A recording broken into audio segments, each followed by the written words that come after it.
must be imaginative, strong-hearted. You must try things that may not work. And you must not let anyone define your limits because of where you come from. Your only limit is your soul. What I say is true. Anyone can cook, but only the fearless can be great. Rise, young warrior. You must get up. Your journey is not over. I can't fight him. He has all my weapons. I have nothing. When you began your journey, you were determined. Nothing could stop you. And now that you are so close, are you willing to give up so easily? It was easier at the beginning. Beginnings are often easier. But think of all that you have accomplished along your journey. What you have learned from your battles with the bear, the snake, the monkey. What's the point of fighting my way up the mountain when someone else is just going to come up the easy way? There is always going to be someone who does things the easy way. But that should not stop you from doing things the right way. It is your journey, young warrior. Only you decide when it ends. If you are not following Ascentron, you will probably never see us. But if you are, congratulations. You are growing every day. We're all bored now. But has it ever occurred to you, Wally, that the process that creates this boredom that we see in the world now may very well be a self-perpetuating, unconscious form of brainwashing created by a world totalitarian government based on money? And that all of this is much more dangerous than one thinks? And it's not just a question of individual survival, Wally, but that somebody who's bored is asleep, and somebody who's asleep will not say no?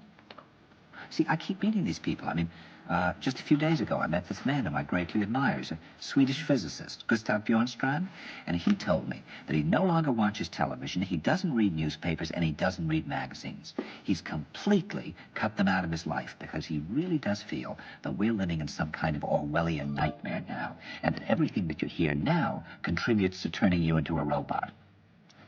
And when I was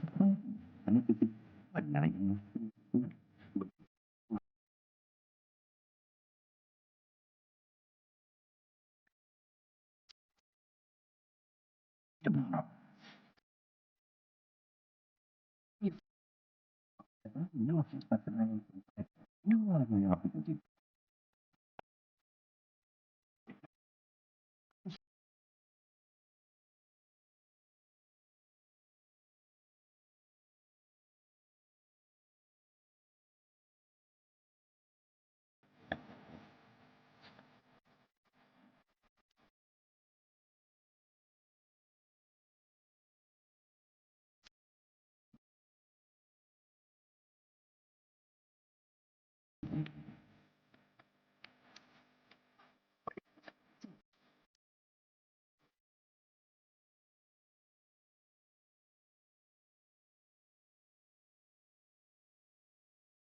before it's late.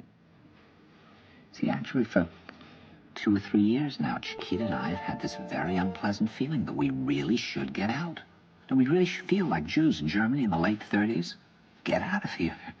Of course, the problem is where to go, because it seems quite obvious that the whole world is going in the same direction. See, I think it's quite possible that the 1960s represented the last burst of the human being before he was extinguished, and that this is the beginning of the rest of the future now, and that from now on there'll simply be all these robots walking around, feeling nothing, thinking nothing, and there'll be nobody left almost to remind them that there once was a species called a human being, with feelings and thoughts, and that history and memory are right now being erased, and soon nobody will really remember that life existed on the planet. What about the individuals who refuse to have this number implantation? We expect some minor resistance, especially from highly motivated religious groups. But eventually, hunger will cause even the most zealous to conform to our program. Gentlemen, I believe that within a year, 2 at the most, our one-world government will be a reality.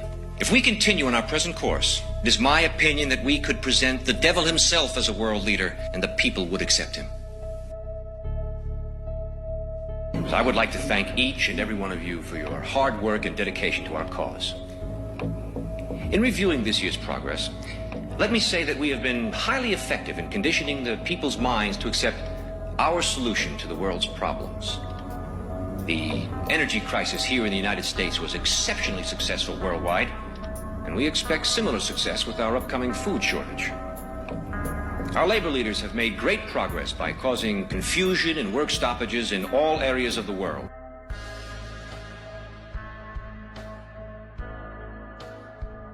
Financially, the dollar is being devalued even faster than we could have hoped. Politically, the public has lost total confidence in any form of government. The threat of universal war is a daily possibility.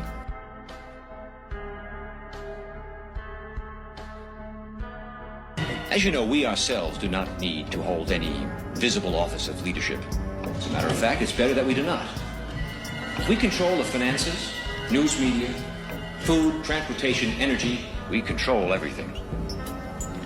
It is important that you, as world leaders, keep our program before your countrymen. With our World Bank and computer program operational, we now have the capacity to control the financial affairs of every human being on Earth by giving each person his own computer number. Anytime his number is used, we would know his financial situation at once. He could not buy or sell anything without his computer number. It will simplify their lifestyles tremendously. The end result will be a one-world monetary and government system that we alone will control. Yes. What about the people who forget their number, or their cards are lost or stolen? We've made provisions for that. By using this laser imprinter, we can painlessly and permanently affix the person's number to the back of his hand or his forehead if he so desires. The numbers would be easily read by this new ultraviolet scanning equipment. For the purposes of demonstration, I've had such a number imprinted on myself. Once this number is imprinted, it cannot be lost nor can it be changed. Now, are there any questions? What about the individuals who refuse to have this number implantation? We expect some minor resistance, especially from highly motivated religious groups. But eventually, hunger will cause even the most zealous to conform to our program. Gentlemen, I believe that within a year, 2 at the most, our one-world government will be a reality. If we continue on our present course, it is my opinion that we could present the devil himself as a world leader, and the people would accept it.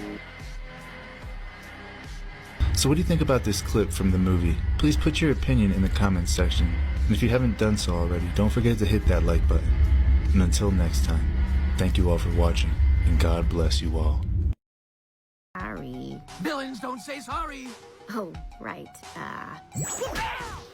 Okay, to take over the world, we will use our vast wealth and business connections to buy and control politicians, who will then advance our evil agendas through the legislative process. We'll also want to buy a network of media outlets in order to garner public support for the politicians we control. Within several years, we will be running the world without anyone even knowing. I think it's time to stop. I knew it! Something!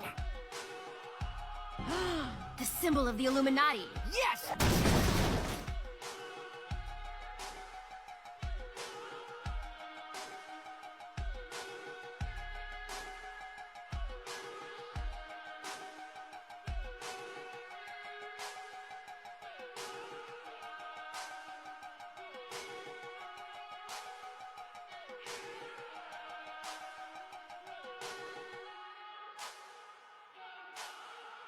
We came here for answers. I suppose there's no harm in walking you through our plan for world domination. We did work hard on it. It all starts here, with the banks. Now talk! Where are the animals? Really? I don't know. I'll stop all our domination plans. I'll pull my lizard men out of Congress. We'll stop using Hollywood to hasten the New World Order. Just let me go.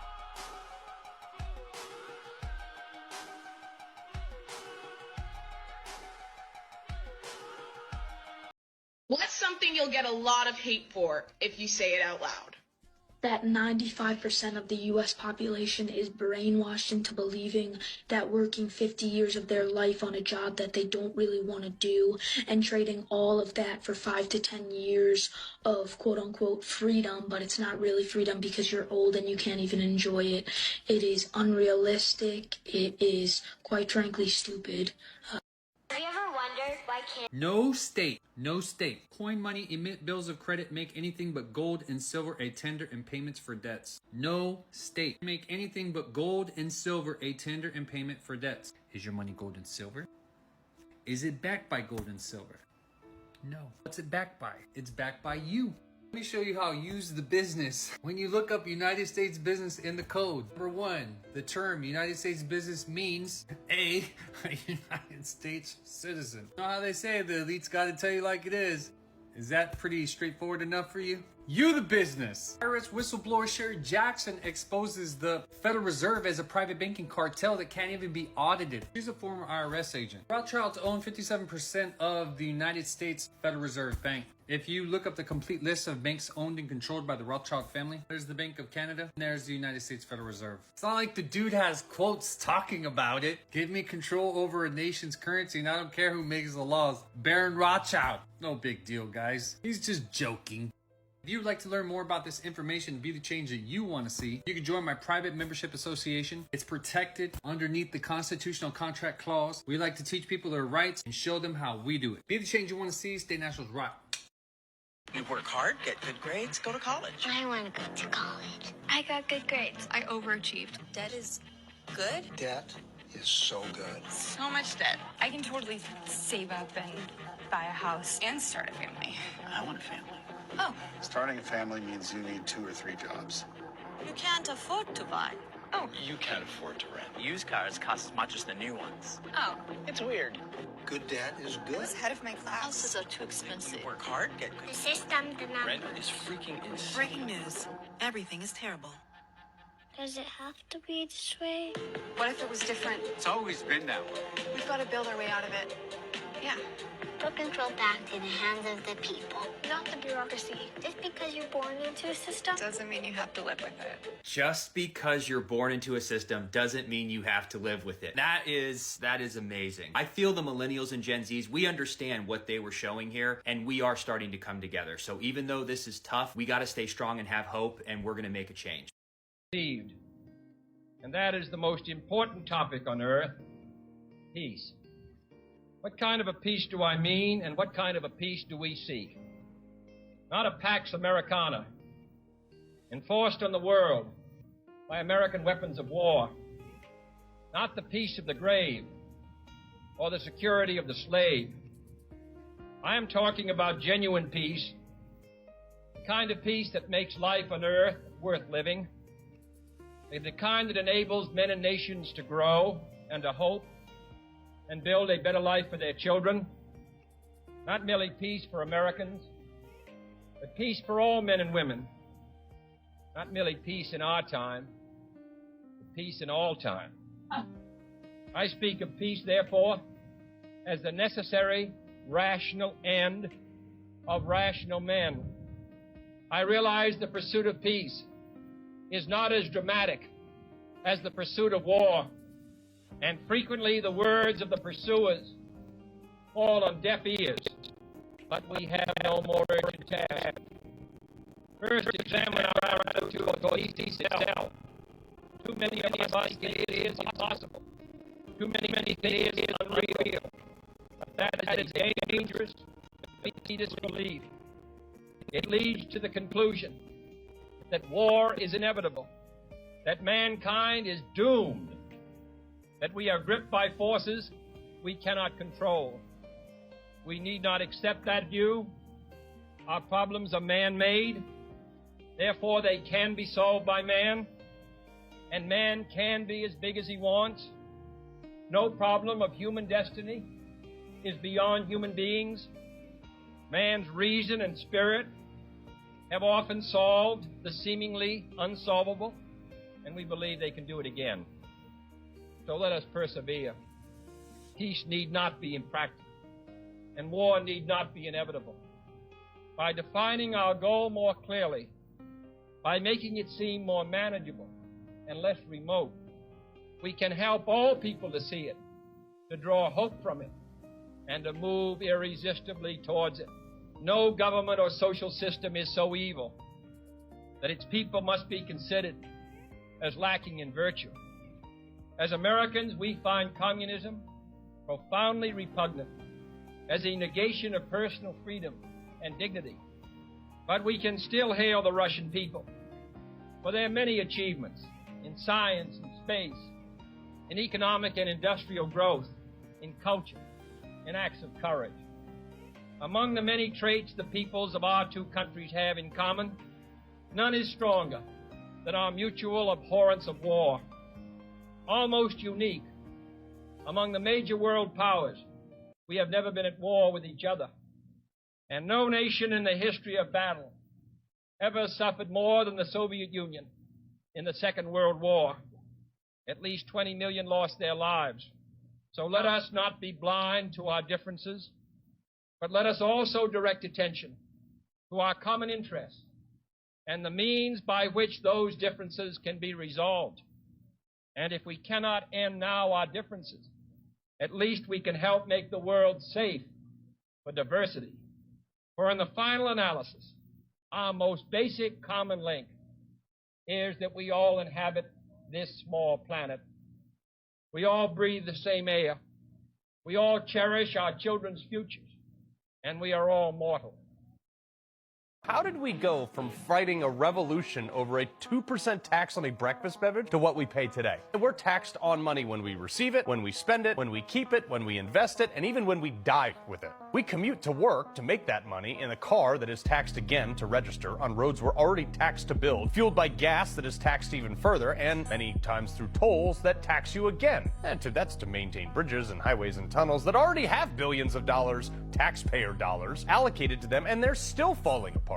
Oh, by the way, the more money you make and the more you pay in taxes warrants the government taking more and even higher percentages of your money. We revolted on a tax on tea 250 years ago. Our founding fathers are rolling in their graves right now. Hold up. Does Hollywood and the CIA work together? What this lady says is insane. Well, before we say Hollywood was created by the CIA, I guess I should clarify because, you know, first off, you guys do know the Pentagon has a budget for film. Like, there's a whole department in the Pentagon. That's a fact. There you go. That's all you need to know. There's an entire department in the Pentagon. They get involved with films, and they get involved with films for the purpose of propaganda. They always have. I should have said Pentagon instead of CIA. Tons of them. I should show you the list. You didn't know that, your mind was probably wild. Yeah, Pentagon Department for Hollywood, tons of them. Even Transformers. Even Transformers, like, you know, because they're concerned about certain narratives. They get involved with, like, World War films, like, how are we telling a story about history? Usually it's because we're lying about what we did or trying not to make Americans aware of the crimes against humanity that we commit overseas, you know? Yeah, the Pentagon just funded some films. Black Hawk Down, Red Dawn, GoldenEye. The more you know. So now you understand your experience in theaters is what your government wants you to think. They want you to think that this is how things happen, and it's usually not at all how things have actually happened. 6 of the best movies made with help from the Department of Defense. This is military. Yeah. I shouldn't have said CIA. I should have just said the government. But Top Gun. Yeah. Red Dawn, Apollo 13. It's all about Iron Man? Iron Man. Oh my God! I didn't know that was on the list. The Marvel movie. Maybe that's interesting. Now you said what? Iron Man? Nah, that's her limit right there. She was like, you know what? Now it's crazy. What is the point of that? Just control? Yeah, propaganda. It's crazy. You grow up in school and you think propaganda belongs to the East or something. This is the way the interstate highways of the United States are numbered. First, the main highways that run east to west and north to south must have a 2-digit number and be divisible by 5. The highways that run east to west have even numbers that end in 0, starting from I-10 to I-90, indicating that they are horizontal highways. The highways that run north to south have odd numbers and must end in 5 to indicate verticality. Thus you have from I-5 to I-95. Although I-5 is not a 2-digit number, we can always imagine a leading 0 in front of it. The lower the number, the further south and west you are. The higher the number, the further east and north you are. If it ends in 0, you are traveling horizontally, and if it ends in 5, you are traveling vertically. As for the secondary highways, they use 3 digits like I-295 or I-495. The secondary highways branch off from the main ones and have the last 2 digits that match the main highway from which they originate. If the first digit is even, it means that it will eventually reconnect with the main highway. Secondary highways that start with an odd number indicate that they will not reconnect with their main highway.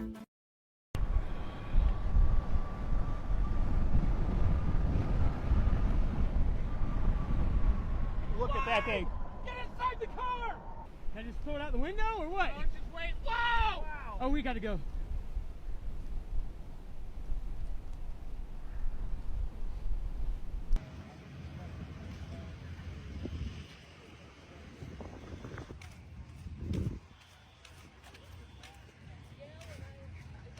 Look at that thing. Get inside the car! Stay inside the car, hurry! I'm in! I need a north option! Window down!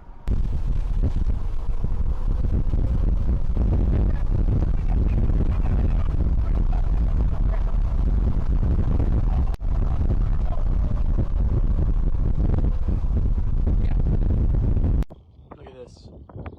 Insane. Windmill just deleted by these tornadoes that came through.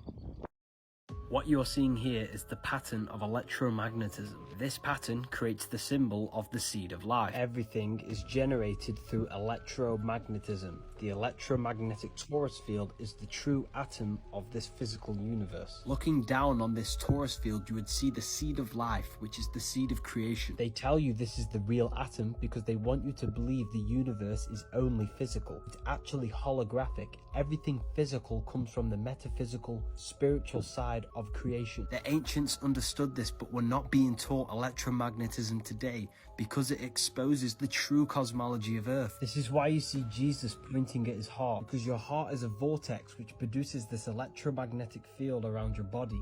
This can be manipulated through emotion, which is energy in motion. Your emotions shouldn't be reactive. They are a creational force to manipulate energy and your electromagnetic field. They've lied about everything. We know nothing.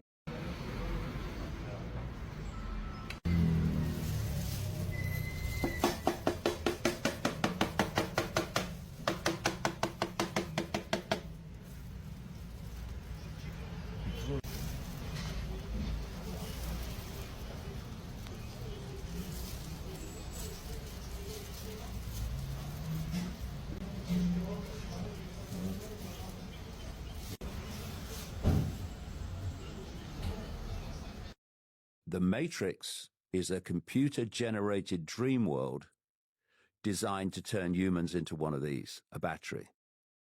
These, quote, gods, these entities, are feeding off human energy, but it's a particular type of human energy. Every time we feel emotion, every time we think, we're generating frequencies.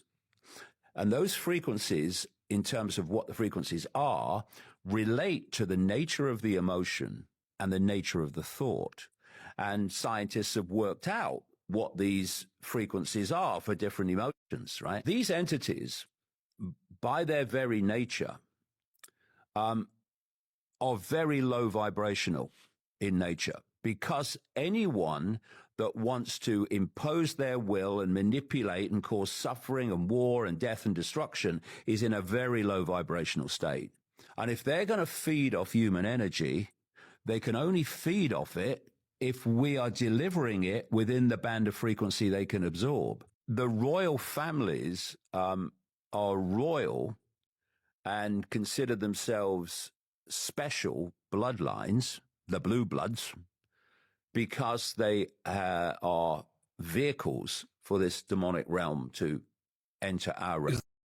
The infamous Terry Wogan interview with David Icke.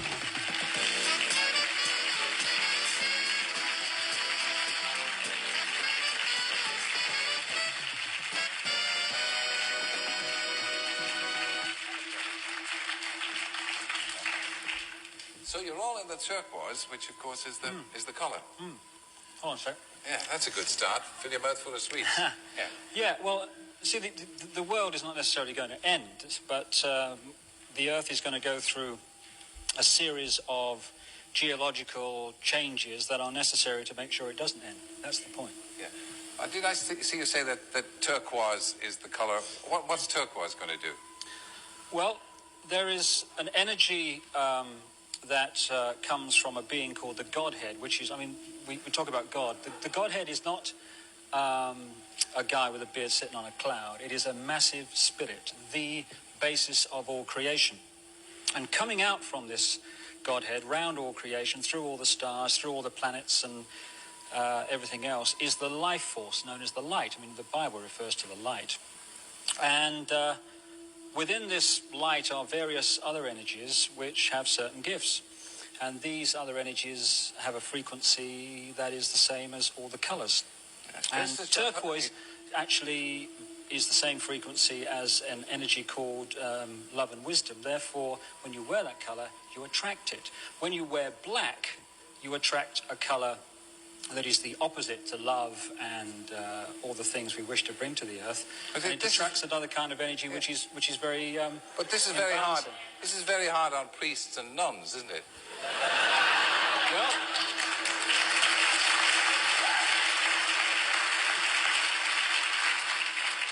maybe that's a sign that maybe all the truth is not in the hands of the traditional church that has been with us over all these thousands of years. Well, now, let me get the story right. The press claim that you claim to be the Son of God. Mm-hmm. Is that true?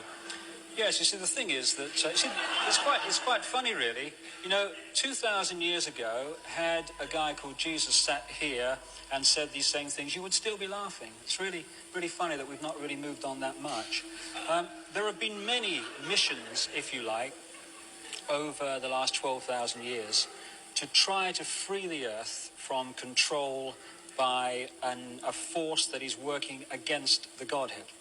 The Godhead is the basis of all love and wisdom and all the rest of it in the whole of creation. But there is another being, the Bible refers to it as Satan, the real name is Lucifer, who is trying to take over creation.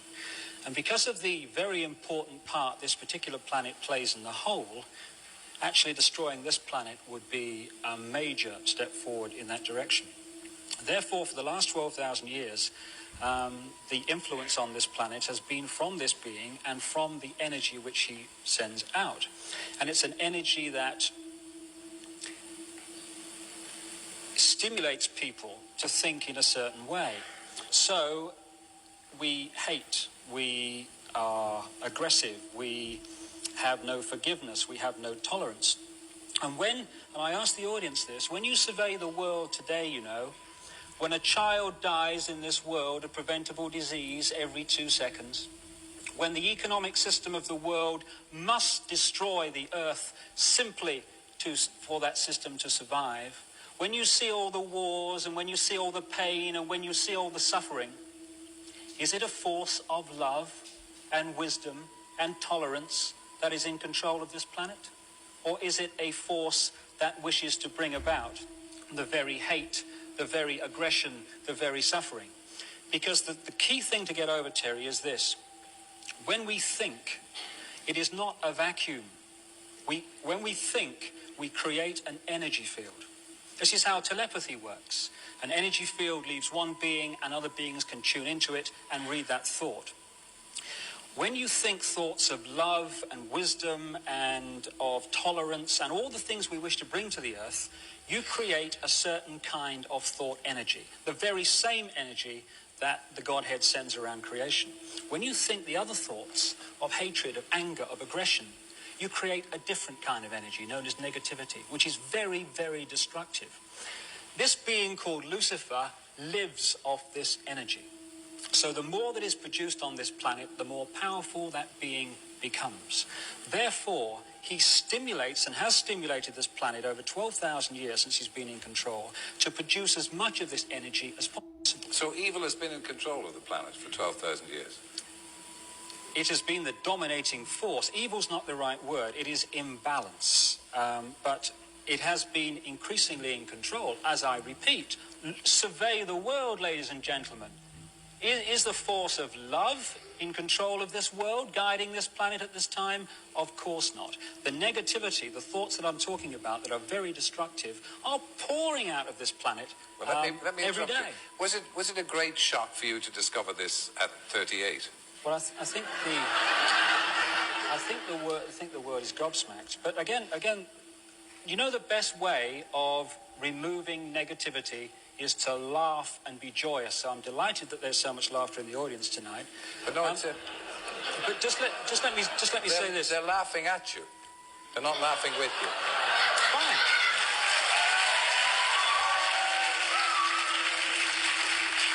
I didn't mean that to be hurtful. I don't want you to misinterpret it.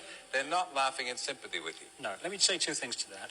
First of all, if anyone believes, after 12,000 years of this truth being lost and forgotten, that coming out with it initially is going to get any kind of reaction other than that one or condemnation, then I would be a crackpot if I thought that was the case. The other thing is, there is this great illusion, you know, that Jesus was born and stood up and said, I know who I am. It was revealed to him in stages.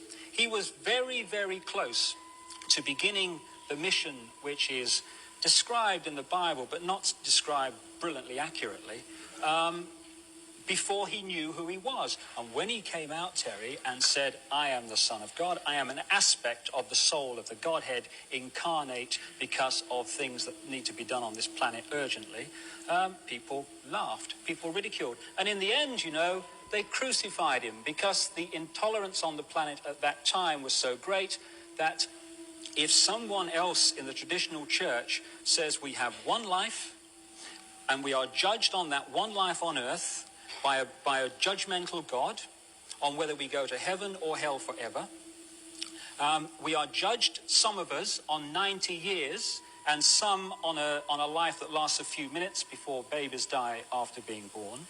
Some are judged on having perfect physical bodies and being millionaires. Others are judged on one lifetime racked with disabled bodies. If I said that, people say, okay, fair enough. We either believe that or we don't. But people don't actually laugh. But when you come out with an alternative view, suddenly it's very funny. I find the version of life that I've just described extremely funny. In comparison, that they have people who believe that and expound that view have every right in the world to have that view and expound it. I'm tolerant of them. I ask people to be tolerant of another view. If mankind has never traveled beyond the surface of the moon, then who took the picture of our solar system? How do we know that this picture is actually the picture of our solar system if we've never even been there? Isn't that concerning?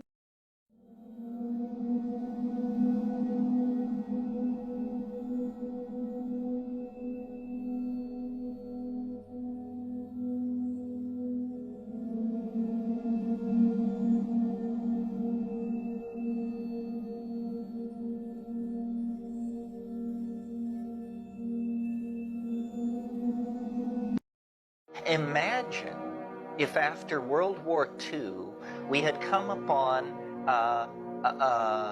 laboratories where a drug was being produced that so virulent that when released into human populations, you could create a situation where 20 or 30 years after its introduction into a society of hundreds of millions of people, those people would use this drug on an average of 6 to 7 hours a day being spent under the influence of this drug. This is, in fact, what television is. Television is a technological fix introduced into this country after World War II, and the statistics are that the average American watches 6.5 to 7 hours of TV a day. Now, just because you don't inject it into your good right arm doesn't mean that you don't have to look at the consequences of this kind of behavior. And one of the things that I'm very interested to communicate, and that I think must be communicated to the society, or we're never going to have a mature dialogue about what's going on, is the fact that the pro-psychedelic position is an anti-drug position. And that, in fact, what is going on are consciousness wars. Wars designed to determine, shall we or shall we not be conscious? And how conscious shall we be?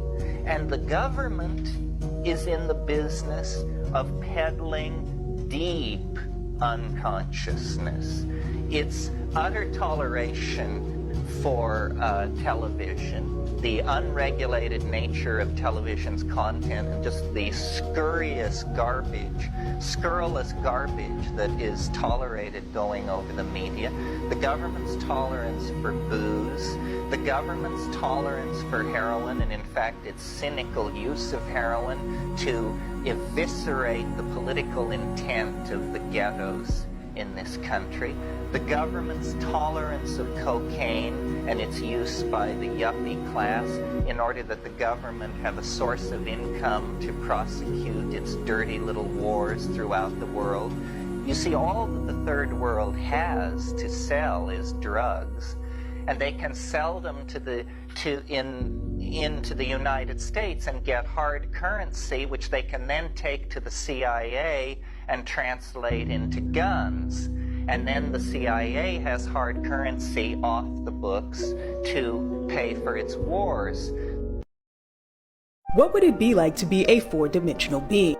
The answer to this is going to blow your mind. See, being a three-dimensional being means that everything around us is comprised of 3 dimensions. Length, width, and height. Everything from the rooms that we're in to the human body itself, all the way down to the thinnest human hair strand. Even that is 3D. There's no such thing as flat. So the question is, what would all of these things be like, but from the perspective of a fourth-dimensional being? Someone who can perceive things from the perspective of the 4th dimension, which is time. And this is where things get crazy. A four-dimensional being would be able to see the evolution of that strand of hair over time and in a single instance, in a moment. A four-dimensional being would be able to look at you right now, and in that exact same instance, they'd see you as an infant, as a teenager, as an elderly person. Four-dimensional being would be able to see everything around you just as it was on the very first day that it was made, while also seeing it decompose and return to dust. As a three-dimensional being, we move through time, but as a four-dimensional being, you see it. You see it. Just like we see space, they see. I actually got messaged by someone. They said, can you please explain what's happening at my house? Because it's freaking me out. And they sent video from their Ring doorbell. At night, you see from the Ring doorbell, the whole neighborhood, there's a green laser goes. Yeah, what? It was, like yeah, it was scanning. It was like a jet or an airplane that flies over. And It's in Cape Coral, Florida.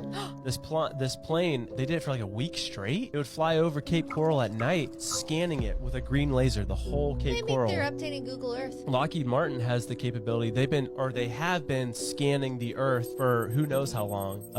So they're mapping out the entire Earth, every neighborhood, every house, everything. Green laser penetrates water, but they can get a full scan of anything under like the wells, so any pipes. surface. Tell us what you're doing. Well, that happened in Hawaii like a year or so ago. Someone got it on video of them scanning. Said, "Oh, we're doing it to climate control or climate change and all that stuff." It's like, what? What the heck? What the heck are you talking With all these about? resources, just go ahead and stop making things out of plastic. What if there's like bases? Like think about like what the Death Star is in Star Wars.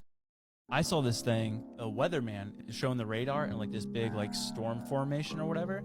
He's like, just so you know, this isn't a storm. This is just military exercise. Popping up on the radar looking like a storm. Yeah. Did it again, but they were basically like, this is not a weather formation. This is the military dropping chaff, shreds of aluminum, fiberglass, and plastic used by the military to trick radars. What? So it's basically a blanketing system. The radars cannot penetrate through it. AKA chemtrails! Glitter, bro. Wait, but that's poison. Is that raining down on us? Yes. The thing that I showed you, this chick is talking about like the rain is now toxic. She takes a cup, scoops it up, melts it down, and then takes a magnet on the side, and it's not dirt in the snow. It's literally pulling to the magnet all the debris from the snow. Weird. Dude, Literally don't eat the snow.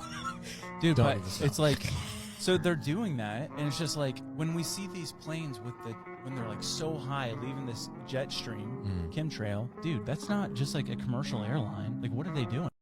1991, scientists made a discovery that shocked the medical community for sure. What they found was a neural network inside the human heart. I've just said a big piece of information that affects all of us, and here's why. We can harmonize the neural network in the brain and the neural network in the heart. Two separate organs become one powerful, potent system in what is called heart-brain coherence. They've developed three very, very simple steps. It's a shift in focus, a shift in breath, and a shift in feeling. When we change the way we feel, we're actually shifting the chemistry in our bodies. The immune system is strengthened. We awaken the longevity enzymes. We trigger the healing of the telomeres. We actually relieve stress on a molecular level. And those effects will last up to 6 hours after only 3 minutes of doing this. This is how powerful we are.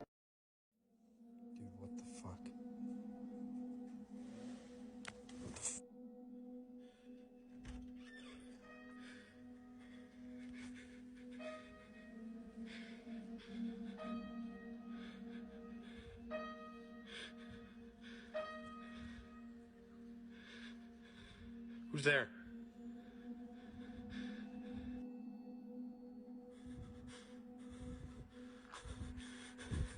What the fuck?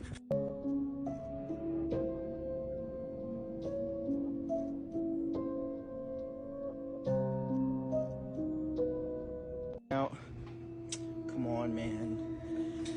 Oh, I'm not fucking playing. Oh my god, what the fuck is that? Oh. There's nobody in this fucking store, dude. It's freaking me out, bro. It's freaking me out, bro.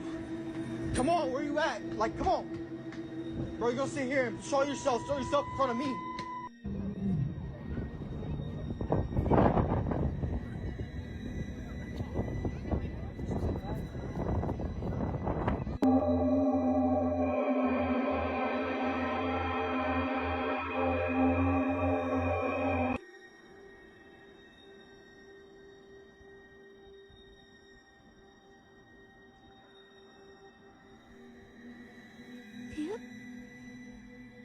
Come here, guy. Buddy. Far more sinister is what's buried deep within Project 2025, which any person who sends their child to public school should care about. They want to mandate that all students in schools receiving federal funding must complete the Armed Services Vocational Aptitude Battery. In plain English, that's a military entrance exam. You heard me right. They want to require your kids to take a military entrance exam. If you flip to page 134 of the 900-page Project 2025 manifesto, you'll read this proposal, and I quote, "To improve military recruiters' access to secondary schools and require the completion of the Armed Services and Vocational Aptitude Battery, the military entrance examination, by all students in schools that receive federal funding." And guess who would be exempt from that requirement, since they don't get federal funds? Private school kids. You feel me now? Look, my kids are grown adults. But do you feel comfortable having your babies handed over to the military? Do you really believe that human beings are demons? No, I do not. And don't you ever say I did. He made that airplane so cheap for me, I couldn't help but buy it. Well, my question then, I want to get to the demons, because people are very concerned about that comment. You said that you don't like to fly commercial because you don't want to get into a tube with a bunch of demons. Do you really believe that human beings are demons? No, I do not. And don't you ever say I did. We wrestle not with flesh and blood, but principalities and powers. Now, thank you, Lord. Help me. Let me pray. You prayed a prayer decades ago, but it meant little. What? You never followed me. You never knew me. But Lord, I did many good things in your church. Why do you call me Lord? And yet you failed to do what I told you. Hell, you have never been mine. No. Now you must go away, for your deeds are evil. No. Bind him hand and foot. No. Why Christianity over other religions? Well, the first point is I don't put my faith in Christianity. Christianity has been used to justify the Crusades, the Inquisition, the Salem witch trials, all right? I put my faith in Jesus Christ. Christianity has been used to justify slavery in the United States. I would never put my faith in Christianity. Tons of problems with Christianity. Jesus Christ is different. He's reliable. His sinless life, his amazing ethical teachings, his death on a cross forgiving his enemies, and his resurrection from the dead convinces me he's reliable. I can promise you, sir, if you die and rise from the dead, I will listen very carefully to everything you have to say. So that's why I trust Jesus. I mean, but other religions have miraculous, like, miracles that have happened that make them believe that. If you were a Muslim, you would be just as, like, convinced that Muhammad was the prophet. Just as convinced. And you'd be telling me that Muhammad is the truth and that he had the truth and not Jesus. Jesus was wrong. Everyone before Muhammad was wrong. Okay, so now you and I are going to try and be objective in our search for truth, which means we aim towards that, I hope. I hope you're being taught here at this fine university to try and be as objective as you can. So you've given every religion an equal chance. That would be objective. I could not disagree with you more. I used to be impressed with that line of thinking. It's impossible to do what you just said. And you see, what you just said, I think, doesn't show open-mindedness. Quite to the contrary, it shows cynicism towards truth. Obviously, there's no way that any one of us can study every philosophy, every worldview, and every religion equally. That's impossible. You can try. It's impossible. You don't have that many hours in a day to study every philosophy, every religion, every worldview. You had better look out there and say, okay, what has the ring of truth? What seems to be plausible? What seems to be reasonable? And then you better go after the options. And if someone presents you an option that's better than yours, you better be willing to change, and I better be willing to change. So, be careful of that line of thinking, because it's pretty prevalent in our culture, but it doesn't show, I don't think, a real open-mindedness. Instead, it says, and I'm not really going to try, because I can't obviously study every philosophy and every religion equally. There's no way you could do that. You only need to study two, though. You only need to study two. All right, what are the two? So, I'm saying everyone says that their religion's right. So you only need to study two religions to show that either one of them's wrong, because you said that, like, the whole contradiction thing. Yeah, good. So you bet. So I got Muslim friends. Okay. Okay? So you bet. If I claim to love my Muslim friend, I better read the Quran. And I better seek to understand, why is my friend a Muslim? I've got atheist friends. So you're right. I better listen very carefully to why my friends are atheists if I claim to love them. And that's what I try and do. And so, sir, I'll tell you exactly why I'm not a Muslim. I'll tell you exactly why I'm not an atheist. I'll tell you exactly why I'm a Christian, a follower of Jesus Christ. Because I have friends in these different belief systems.